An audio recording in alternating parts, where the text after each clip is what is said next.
Good evening, నేను Ranjani. Welcome to 4 PM special discussion. భాష అనేది దేశంలో ఎప్పుడూ కూడా ఒక సెన్సిటివ్ ఇష్యూగానే ఉండింది. భాషా ప్రాతిపదికన రాష్ట్రాలు ఏర్పడాలి అన్న పోరాటాన్ని మొదలుకొని ఇప్పుడు భాషా ప్రాతిపదికన ఒక రాష్ట్రం వారు మరొక రాష్ట్రాన్ని తక్కువ చేసి చూస్తున్నారు. రాష్ట్ర ప్రజలకు భాషా ప్రాతిపదిక నేపథ్యంలో అనేక అన్యాయం జరుగుతోంది అనే వరకు కూడా విషయాలు వెళుతూ ఉన్నాయి. రీసెంట్గా మనం చూసాం, చెన్నై ఎయిర్పోర్టులో ఎంపీ కనిమొళికి ఎదురైన సంఘటన. హిందీ మాట్లాడడం రానందుకు ఆమె భారతీయతను ప్రశ్నించారు అంటూ కూడా ఆమె ఫిర్యాదు చేయడం, ట్విట్టర్ ద్వారా తమ ఆవేదన వ్యక్తపరచడం. ఆమెకి పలువురు రాజకీయ నాయకులు కూడా మేము కూడా ఇలాంటి వాటికి బాధితులమే అంటూ మద్దతు తెలిపిన సంఘటనలు చూసాం. అయితే ఇప్పుడు మరొకసారి తమిళనాడులో భాషా ప్రాతిపదికన జరిగిన ఒక వివక్షకు సంబంధించిన అంశం ఇప్పుడు మళ్ళీ హైలైట్ గా మారింది. 2-3 రోజుల క్రితం national level training programme, yoga and naturopathy డాక్టర్లకి నిర్వహించే నేషనల్ లెవెల్ ట్రైనింగ్ ప్రోగ్రామ్, అదొక వెబినార్. ఈ వెబినార్ సందర్భంగా ఆయుష్ మంత్రిత్వ శాఖకి సంబంధించిన సెక్రటరీ రాజేష్ కొటేచా ఆయన వెబినార్ నిర్వహిస్తూ ఉండగా తమిళనాడుకు చెందిన 37 మంది వైద్యులు కూడా అందులో పాల్గొన్నారు. అయితే భాషకి సంబంధించి ఆయన హిందీలో మాట్లాడుతూ ఉండగా చాలా మందికి అది అర్థం కాలేదు అని చెప్పిన పక్షంలో నాకు ఇంతవరకే వచ్చు, నాకు ఇంగ్లీష్ మాట్లాడడం రాదు, అర్థం కాని వాళ్ళు ఎవరైనా ఉంటే, హిందీ రాని వాళ్ళు ఎవరైనా ఉంటే వెబినార్ను విడిచిపెట్టి వెళ్ళిపోవచ్చు, మీరు ఆఫ్లైన్ అయిపోవచ్చు అంటూ చేసిన వ్యాఖ్యలు అనేవి ఇప్పుడు తీవ్ర దుమారం రేపుతున్నాయి. దీనికి సంబంధించి ఎంపీ కనిమొళి కూడా తీవ్ర ఆగ్రహం వ్యక్తం చేశారు. ఆ సెక్రటరీని సస్పెండ్ చేయాలంటూ కూడా ఆమె ట్విట్టర్ ద్వారా పేర్కొనడం కూడా జరిగింది. సో అంటే ఒక ప్రభుత్వ రంగ సంస్థలో, కేంద్ర ప్రభుత్వ రంగ సంస్థలో ఉద్యోగిగా పనిచేస్తున్న వ్యక్తులకి ఇంగ్లీష్ రాకపోవడం, కేవలం హిందీ మాధ్యమం ద్వారానే మేము సెమినార్ నిర్వహిస్తామనడం, ఈ భాషా ప్రాతిపదికన జరుగుతున్న అన్యాయం అనేది ఇప్పుడు మరొకసారి వెలుగు చూసింది. ఈరోజు మనం దీని గురించే చర్చించుకోబోతున్నాం. లాంగ్వేజ్ బారియర్ని మనం ఎక్కడి నుంచి ఎక్కడి వరకు చూడాలి? ఇప్పుడు తెలుగు నేర్చుకుంటున్నట్లు, లోకల్ లాంగ్వేజ్ నేర్చుకుంటున్నట్టు తప్పనిసరిగా ఏ రాష్ట్రం వారైనా హిందీ నేర్చుకోవడం అనేది ఇప్పుడు మ్యాండేటరీగా మారిపోయిందా? ఇదే అంశం మీద ఈరోజు మనం మాట్లాడే ప్రయత్నం చేద్దాం. మనతో పాటు జాయిన్ అవుతున్నారు తెలుగు భాషా సమితి ఉపాధ్యక్షులు Jalsani Srinivas garu and Simhapuri university registrar doctor L Vijayakrishna Reddy garu. Vijayakrishna Reddy గారు, శ్రీనివాస్ గారు, నమస్తే అండి. నమస్తే అమ్మా. జలసాని గారు, మనం ఇదే అంశం మీద మనం పోయిన వారం కూడా మాట్లాడుకున్నాం. అంటే భాషా ప్రాతిపదికన అన్యాయం జరుగుతోంది అని. ఆ రోజు ఉద్యోగులు, ప్రభుత్వ రంగ సంస్థల్లో ఉండే ఉద్యోగులు కూడా హిందీనే ప్రథమ ప్రాధాన్యం కింద చూస్తున్నారు అంటే చాలా మంది ఆ విషయాన్ని తప్పుపట్టారు. ఈ రోజు అది స్పష్టమైపోయింది. అంటే కేంద్ర ప్రభుత్వ రంగ సంస్థలో ఒక ఉన్నత ఉద్యోగిగా ఉన్న వ్యక్తికి హిందీ తప్ప మరే భాష రాదు, నేను ఇంగ్లీష్లో కమ్యూనికేట్ చేయలేను, హిందీ వచ్చిన వాళ్ళే వెబినార్లో ఉండండి, లేకపోతే డాక్టర్లందరూ వెళ్ళిపోండి అని చెప్పడం అనేది ఇప్పుడు తీవ్ర వివాదానికి దావిస్తోంది. ఈ అంశాన్ని మీరు ఎట్లా చూస్తారు?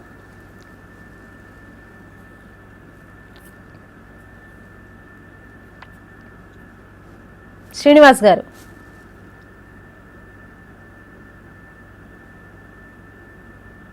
శ్రీనివాస్ గారు, నా ఆడియో మీకు కమ్యూనికేట్ అవుతుంది అనుకుంటున్నాను. ఎస్, మనతో Simhapuri university registrar doctor L V Krishna Reddy గారు ఉన్నారు. కృష్ణారెడ్డి గారు, నమస్తే అండి. ఎస్, ఈ భాష అనేది ప్రాథమిక స్థాయి విద్య నుంచి ఉన్నత విద్య, ఉద్యోగ అవకాశాల వరకు కూడా ఇది ఎప్పుడూ కూడా సవాలుగానే ఉంటుంది. ఏ లాంగ్వేజ్ లో కమ్యూనికేట్ చేయాలి, ఏ భాషలో మన విద్యా బోధన ఉండాలి అనేది. తాజాగా ఇప్పుడు కేంద్ర ప్రభుత్వ స్థాయిలో జరిగిన ఈ అంశాన్ని ఎట్లా చూస్తారు? సాక్షాత్తు ఆయుష్ మినిస్ట్రీకి సంబంధించిన సెక్రటరీయే డాక్టర్లకి సంబంధించి నేషనల్ లెవెల్ సెమినార్ లో చేసిన ఈ వ్యాఖ్యల్ని మనం ఎట్లా చూడాలి? అసలు ఈ భాష అన్నదాన్ని మనం ఎట్లా అర్థం చేసుకోవాలి? అంతర్జాతీయంగా భాష అనేది మన భావాలను వ్యక్తం చేయడానికి ఉపయోగపడేది. కాకపోతే ఇప్పుడు మనం ఈ వివాదం గురించి కాకుండా మామూలుగా మాట్లాడుకుంటే ఆల్ ఇండియా సర్వీస్ ఆఫీసర్స్, ఇప్పుడు మనకి ఐఏఎస్ ఐపీఎస్ వాళ్ళు కానీ, ఐఎఫ్ఎస్ వాళ్ళు కానీ, అంటే ఫారెస్ట్ సర్వీస్ వాళ్ళు కానీ అలాట్ అయితే, మనకి ఆంధ్రప్రదేశ్ కి తెలంగాణకి ఆ విధంగా అలాట్ అయిన వాళ్ళకి, వాళ్ళు నాన్ తెలుగు వాళ్ళైతే వాళ్ళకి ట్రైనింగ్ కాగానే తెలుగు భాష నేర్పించడానికి ఒక స్కీమ్ ఉంది. ఓకే, అంటే ఒక అధికారి ఉన్నత స్థానంలో ఉన్నవాళ్ళు ఇక్కడికి వచ్చి వాళ్లకు నచ్చిన భాష, లేదంటే వాళ్లకు వచ్చిన భాష కాదు, పాలితుల భాష ఉండాలి, పాలకుల భాష కాదు, పాలితుల భాష. ఇక్కడ తెలుగు వస్తేనే సామాన్యుల సమస్యలు తెలుసుకోవడానికి అవకాశం ఉంటుంది. కాబట్టి తెలుగు అకాడమీ వాళ్ళకి పరీక్షలు నిర్వహించే విధానం కూడా మన దగ్గర ఉంది. అంటే వాళ్ళకి ప్రాథమికంగా అంశాలు ట్రైనింగ్ లోనే నేర్పిస్తారు, తర్వాత కూడా వాళ్ళు నేర్చుకొని కొన్ని పరీక్షలు కూడా రాయాల్సినటువంటి అవసరం ఉంది. అంటే ఉన్నత స్థానంలో ఉండేవాళ్ళు నాకు ఇదే వచ్చు, నాకు మిగతావి రావు అని మాట్లాడడానికి అవకాశం లేదు. ముఖ్యంగా భారతదేశం భిన్నత్వంలో ఏకత్వం, అనేక భాషలు, అనేక జాతులు, దాదాపు 1400-1600 భాషలు ఉన్నట్టు గుర్తు, నాకు కరెక్ట్ గా అంకె సంఖ్య Yes, సరిగా yes, తెలియలేదు yes. కానీ అన్ని భాషలు ఉన్నాయి. సరే, రాజ్యాంగంలో గుర్తించిన భాషలు, తర్వాత గుర్తించని భాషలు, లిపి ఉన్న భాషలు, లిపి లేని భాషలు ఇన్ని ఉన్నాయి. ఎవరికి సంబంధించి వాళ్ళ మాతృభాష లేదంటే వాళ్ళ మాండలికాల్లో మాట్లాడుకుంటుంటారు. ఒక భాషను గురించి తక్కువ, ఒక భాషను గురించి ఎక్కువ చేసుకోవడానికి అవకాశం కూడా లేదు. కానీ ఇక్కడల్లా మనకి వివాదం అని మీరు అన్నదాన్ని బట్టి ఒక ప్రత్యేకమైన సందర్భంలో ఒక ఉన్నత స్థాయిలో ఉన్నటువంటి అధికారి నాకు ఇదే వచ్చు అని మంకుగా మాట్లాడడం అనేది సమంజసం కాదు. రెండో విషయం, తమిళనాడులో మొదటి నుంచి కూడా హిందీ వ్యతిరేకత ప్రబలంగా ఉంది. సో అక్కడ అది కూడా మనం పరిగణలోకి తీసుకోవాలి. సో ఇక్కడ ఏంటంటే ఒక ట్రాన్స్లేటర్ అన్నా పెట్టుకొని వాళ్ళకి కమ్యూనికేట్ చేయాలి. ఇప్పుడు మనం ఒక వర్క్ షాప్ పెడుతున్నాం, ఒక సెమినార్ పెడుతున్నాం, లేదా ఒక సమావేశం పెడుతున్నాం అంటే నా పాటికి నేను మాట్లాడుకుని వెళ్ళిపోవడానికి పెట్టడం ఎందుకు? సో నేను మాట్లాడే మాటలు, నేను చెప్పే భావం ఎదుటి వాళ్ళకి అర్థం కావాలి.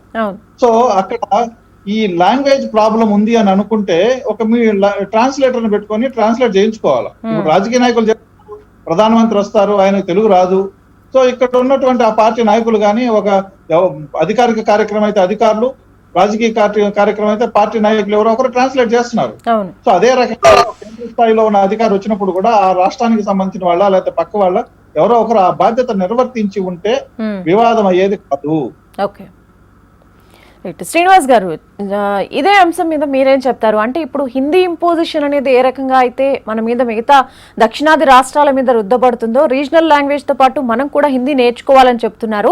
నార్త్ లో ఉన్న వాళ్ళు హిందీతో పాటు ఇంగ్లీష్ కూడా నేర్చుకోండి, అందరికీ కమ్యూనికేట్ అయ్యే విధంగా అనే అంశాన్ని ఎందుకు స్ట్రెస్ చేయలేకపోతుంది కేంద్ర ప్రభుత్వం? ఈ రోజు నేషనల్ స్థాయి ఉద్యోగి నాకు ఇంగ్లీష్ మాట్లాడడం రాదు, హిందీ రాని వాళ్ళు వెళ్ళిపోండి అని చెప్పడాన్ని మనం ఇక రీజనల్ లాంగ్వేజ్ లో విద్యను అభ్యసించిన తర్వాత ఉన్నత విద్య కానీ ఉద్యోగ అవకాశాలకు వెళ్ళేటప్పుడు చాలా సందర్భాల్లో హిందీ ఇంగ్లీష్ భాషలు అనేవి వాళ్ళ యొక్క అవకాశాలని అందిపుచ్చుకోవడానికి అడ్డంకులుగా మారుతున్నాయన్న ఒక విమర్శ కూడా ఉంది. సో ఇట్లాంటి నేపథ్యంలో ఖచ్చితంగా ఈ హిందీ ఇంపోజిషన్ లేదా ఇంగ్లీష్ ఇంపోజిషన్ అనేది మనకి ఇప్పుడున్న పరిస్థితుల్లో ఎంతవరకు అవసరం, ఉద్యోగాల మీద ఇది ఎంతవరకు ప్రభావం చూపిస్తుంది అనే దాని మీద కూడా మనం మాట్లాడదాం. మనతో పాటు లైవ్ లో జాయిన్ అవుతున్నారు Aditya Birla group head HR K Ravindra Babu గారు. రవీంద్రబాబు గారు, గుడ్ ఈవినింగ్ అండి. Good evening. నమస్కారం. నమస్కారం రవీంద్రబాబు గారు, ఇప్పుడు ప్రాథమిక స్థాయిలో మాతృభాషలో విద్యా విధానం జరగాలి అనేది కేంద్ర ప్రభుత్వం కొత్తగా తీసుకొచ్చిన నూతన విద్యా విధానం చెప్తోంది. మరోవైపు ఉన్నత విద్యకి ఉద్యోగాలకు వెళ్లిన తర్వాత ప్రభుత్వ రంగ ఉద్యోగులు కూడా ఖచ్చితంగా మీకు హిందీ భాషే రావాలి, ప్రభుత్వ రంగ సంస్థలో ఉన్న వాళ్ళు కూడా మేము ఇంగ్లీష్ ప్రాపర్ గా కమ్యూనికేట్ చేయలేకపోతున్నాం, ఖచ్చితంగా అన్ని రాష్ట్రాల వారు హిందీ అనేది నేర్చుకోవాలి అని చెప్పడాన్ని మనం ఎట్లా చూడాలి? నిజంగా ఈ భాష అనేది ఉద్యోగాల్లో ఎంతవరకు మనకు బ్యారియర్ గా నిలుస్తోందంటారు? ఖచ్చితంగా అండి. ఇప్పుడు నేషనల్ ఎడ్యుకేషన్ పాలసీ ప్రకారం ఎలిమెంటరీ స్కూల్ 5th వరకు లోకల్ లాంగ్వేజ్లోనే ఉండాలి. హలో, చెప్పండి. హలో, కెన్ యూ హియర్ మీ? వింటున్నాం, చెప్పండి సార్. వినిపిస్తుందండి. 5th క్లాస్ వరకు ప్రాథమిక భాషలోనే విద్యా విధానం ఉండాలనేది వాస్తవం, కరెక్టు. అందులో డౌట్ లేదు, అనుమానం లేదు.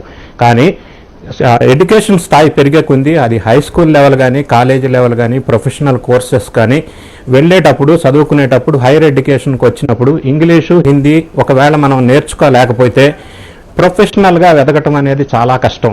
If you want to successful professionally in your career you have to learn English as well as Hindi. ఎందుకంటే ఓన్లీ నాకు లోకల్ లాంగ్వేజ్ మదర్ టంగే వచ్చింది, అంతకు మించి వేరే భాష నేను మాట్లాడలేను ఎప్పుడైతే అనుకుంటామో, మనం వేరే స్టేట్స్కి వెళ్ళినప్పుడు సర్వైవల్ అనేది ఇంపాసిబుల్. మనం సర్వైవ్ అవ్వలేము, సక్సెస్ అవ్వలేము. అది ప్రైవేట్ జాబ్స్ కావచ్చు, గవర్నమెంట్ జాబ్స్ కావచ్చు, ఎక్కడైనా కావచ్చు. అదే కాకుండా మనం స్టూడెంట్స్ లెవెల్లో కూడా NIT కానీ, IIIT కానీ, ఏదన్నా హైయర్ ఎడ్యుకేషన్లో వేరే స్టేట్స్లో చదువు కావాల్సి వచ్చినప్పుడు హిందీ ఫ్లూయెంట్గా రాని సందర్భంలో చాలా సఫర్ అయిన స్టూడెంట్స్ చాలా మంది ఉన్నారు. ఇంకా ఎంప్లాయ్మెంట్ స్థాయిలో కూడా మనం హిందీ ఇంగ్లీష్ ఫ్లూయెంట్గా లేనప్పుడు కమ్యూనికేట్ ప్రాపర్గా చేయలేము. ఎప్పుడైతే ప్రాపర్గా కమ్యూనికేట్ చేయలేమో మనం సక్సెస్ కావటం అనేది చాలా కష్టం. కాబట్టి ప్రొఫెషనల్గా కెరీర్ పరంగా సక్సెస్ అవ్వాలంటే హిందీ ఇంగ్లీష్ అనేది మాతృభాషతో పాటుగా బాగా ఫ్లూయెంట్గా మాట్లాడగలిగి కమ్యూనికేషన్ స్కిల్స్ పెంచుకున్నప్పుడు మాత్రమే మనం ఖచ్చితంగా సక్సెస్ అవ్వగలం. కాకపోయినట్టయితే చాలా కష్టం. ఎందుకంటే మనం ఇండియాలో వైజ్ మొత్తంగా చూసుకున్నట్టయితే నార్త్ సదర్న్ స్టేట్స్ అని కాకపోయినా కూడా 44% ఆఫ్ ద పాపులేషన్ ఇండియాలో హిందీ మాట్లాడుతూ ఉన్నారు ఈరోజు. మన జియోగ్రఫికల్గా చూసుకున్నా కూడా 33% ఆఫ్ ఇండియన్ ఏరియాలో హిందీ ఎక్కువ మాట్లాడుతూ ఉన్నారు. ఏ విధంగా చూసుకున్నా కూడా మనం హిందీ భాష అనేది మాతృభాష కంటే ఎక్కువ ఇండియాలో మాట్లాడే అవకాశాలు మాట్లాడుతున్న సందర్భం ఉంది. అదే కాకుండా వరల్డ్ వైడ్ లో కూడా హిందీ అనేది వరల్డ్ వైడ్ లో కూడా 4th largest spoken language Hindi in world wide. So ఇటువంటి పరిస్థితుల నేపథ్యంలో వాస్తవంగా హిందీకి ఇంత ఎక్కువ పాపులేటెడ్ లాంగ్వేజ్ అయినప్పుడు, ఎక్కువ మాట్లాడే లాంగ్వేజ్ అయినప్పుడు మనం హిందీలో ఫ్లూయెంట్ గా కమ్యూనికేట్ చేయలేకపోతే వేరే ఏ స్టేట్కి వెళ్ళినా కూడా అది సర్వైవల్ క్వశ్చన్, సక్సెస్ అవ్వటం అనేది సాధ్యం కాదు. ఇప్పుడు నేను ఆంధ్రప్రదేశ్, తెలంగాణలో ఒక జాబ్ చేస్తున్నాను, అది ప్రైవేట్ కావచ్చు, గవర్నమెంట్ కావచ్చు. నేను వేరే స్టేట్కి ఏదైనా ట్రాన్స్ఫర్ వెళ్ళినప్పుడు హిందీ లేకపోతే సక్సెస్ కావు. అదే కాకుండా మనం అది మ్యారేజెస్ కానీ, లేకపోతే బిజినెస్ పరంగా కానీ, ప్రొఫెషనల్గా కానీ వేరే ఏ స్టేట్కి వెళ్ళి ఎక్కడ సర్వైవ్ అవ్వాలన్నా, ఎక్కడ ఉండాలన్నా, ఎక్కడ సక్సెస్ అవ్వాలన్నా కూడా హిందీ భాష ఫ్లూయెన్సీ లేనప్పుడు, ఇంగ్లీష్ ఒక్కటే ఉన్నప్పుడు, మాతృభాష ఒక్కటే ఉన్నప్పుడు అది సక్సెస్ కావడం చాలా కష్టం.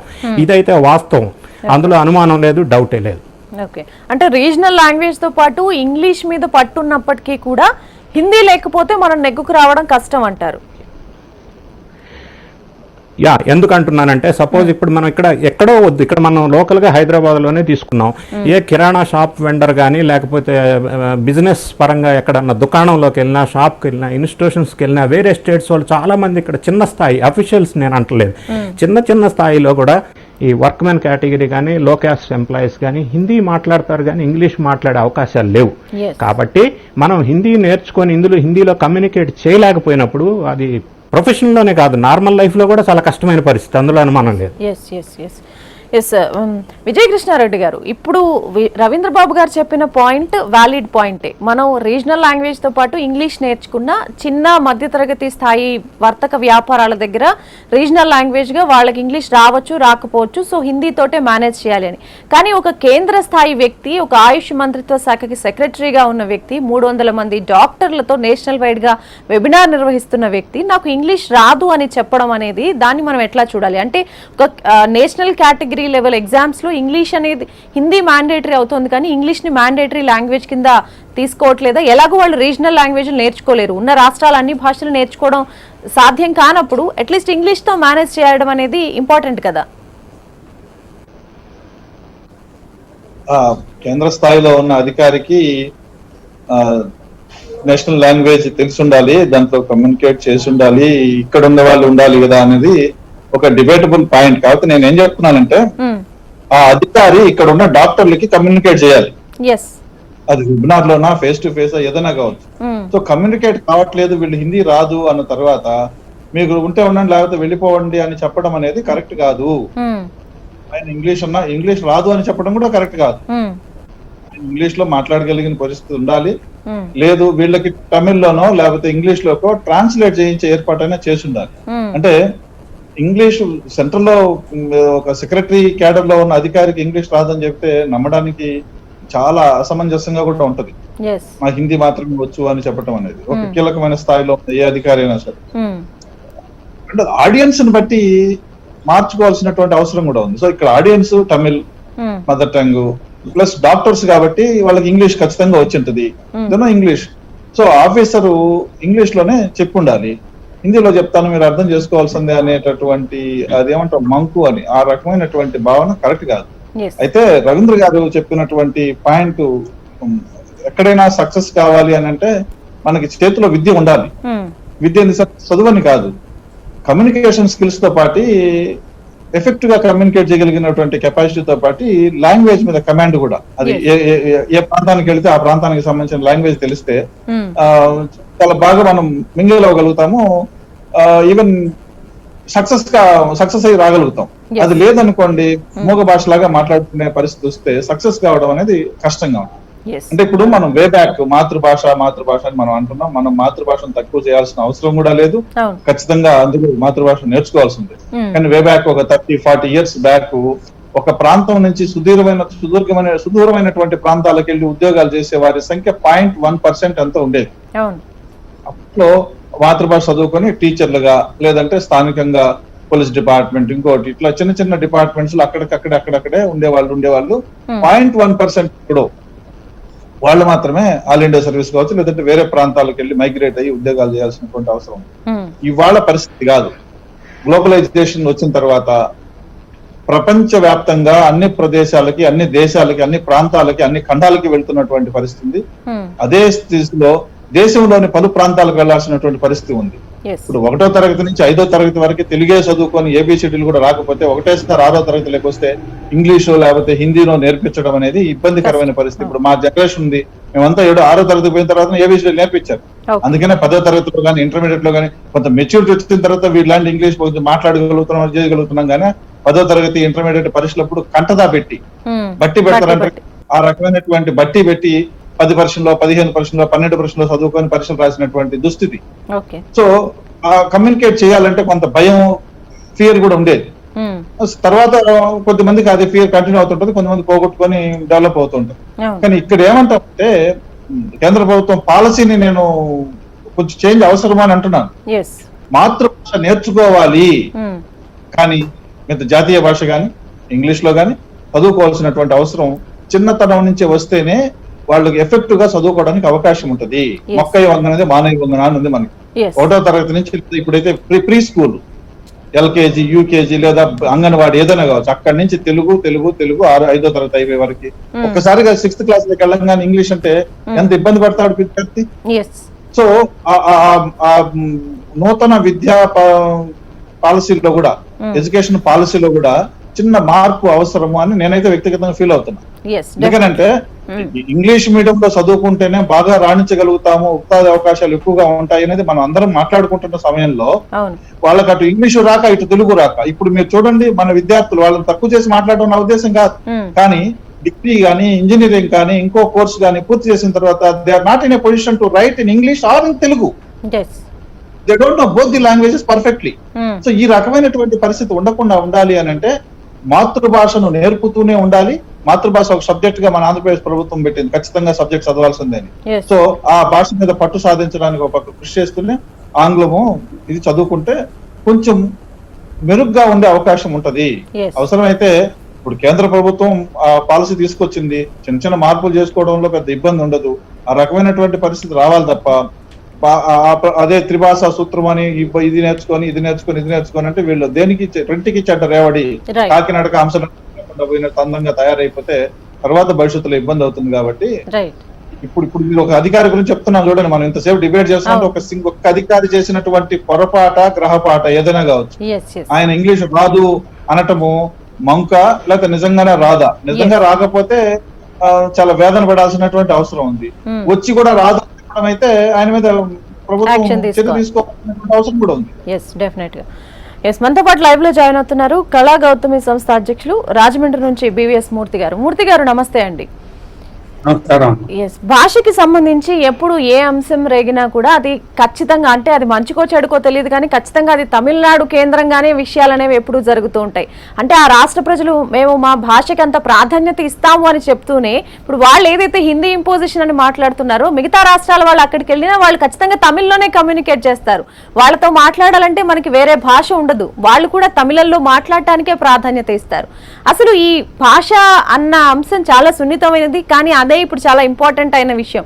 ఇందాక కృష్ణారెడ్డి గారు చెప్పినట్టు గ్లోబలైజేషన్ అవుతున్నప్పుడు మనం భాష ప్రాతిపదికనే మనం అభివృద్ధి చెందుతున్నాం. కాబట్టి ఈ అంశాలను ఎట్లా చూడాలి, తాజాగా జరిగిన ఈ వివాదాన్ని మీరు ఎట్లా చూస్తారు మూర్తి గారు? ఇప్పుడు ఒక్క విషయం మనం ఆలోచించాలమ్మా.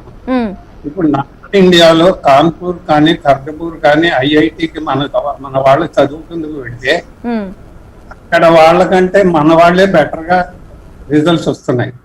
ఓకే, అలాగే ఇప్పుడు ఆంధ్రప్రదేశ్ లో ఉన్న వాళ్ళకి, హైదరాబాద్ తెలంగాణలో ఉన్న వాళ్ళకి తేడా చూసినట్లయితే సిలబస్ ఈక్వల్ గానే ఉంటుంది, కానీ వాళ్ళకి హిందీ వస్తుంది. స్కూల్లో నేర్పితే వచ్చేది కాదు, స్కూల్లో చదవని వాళ్ళు కూడా హిందీ మాట్లాడుతున్నారు హైదరాబాద్ లో.